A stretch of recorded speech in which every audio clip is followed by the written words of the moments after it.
The Major Royal Commission Response Bill passes both houses of Parliament, which now sees the framework for the new ANAC funding model set for full implementation from October 1st. And believe it or not, the first month of financial year 2023 has now come and gone.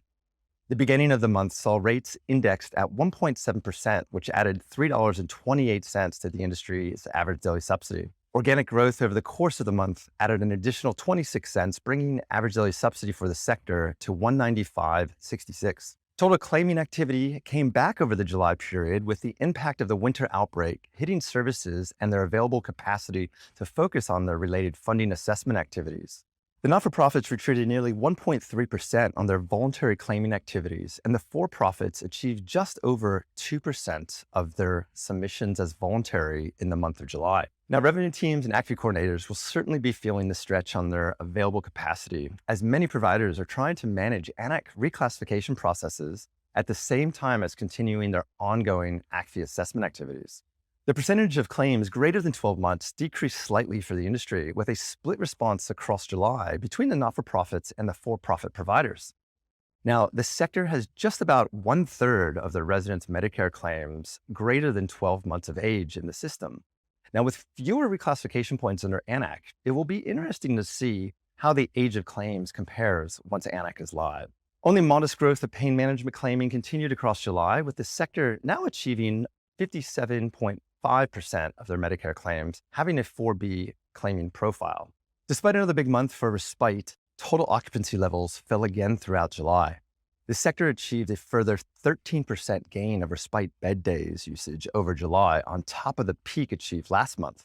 The peak in June was the highest total for a single calendar month since August of 2021, and it does not look it's going to be stopping there.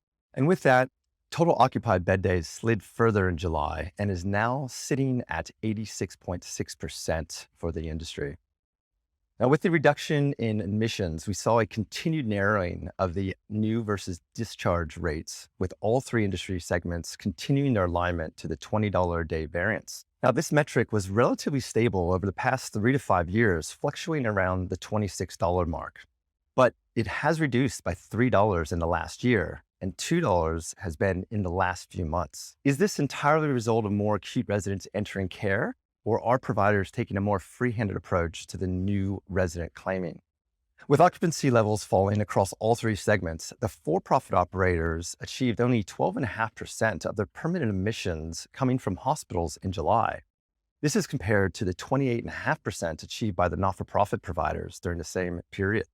Now, with nearly 1/3 of residents entering directly from hospitals, it's appearing hospital entries are becoming a valuable pathway for new admissions. And with that, the typical admission over July reflected a slightly younger 86-year-old consumer with an average acuity level of 183/87.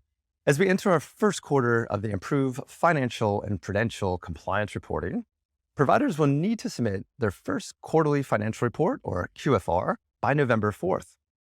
Providers will have 35 days allocated after the end of the first quarter to report these new data sets on their services. But with winter and the associated viruses, colds, and flus hitting our services, we saw a drop in rostered care minutes, and direct care minutes per resident fell just over 10.5% in the July period.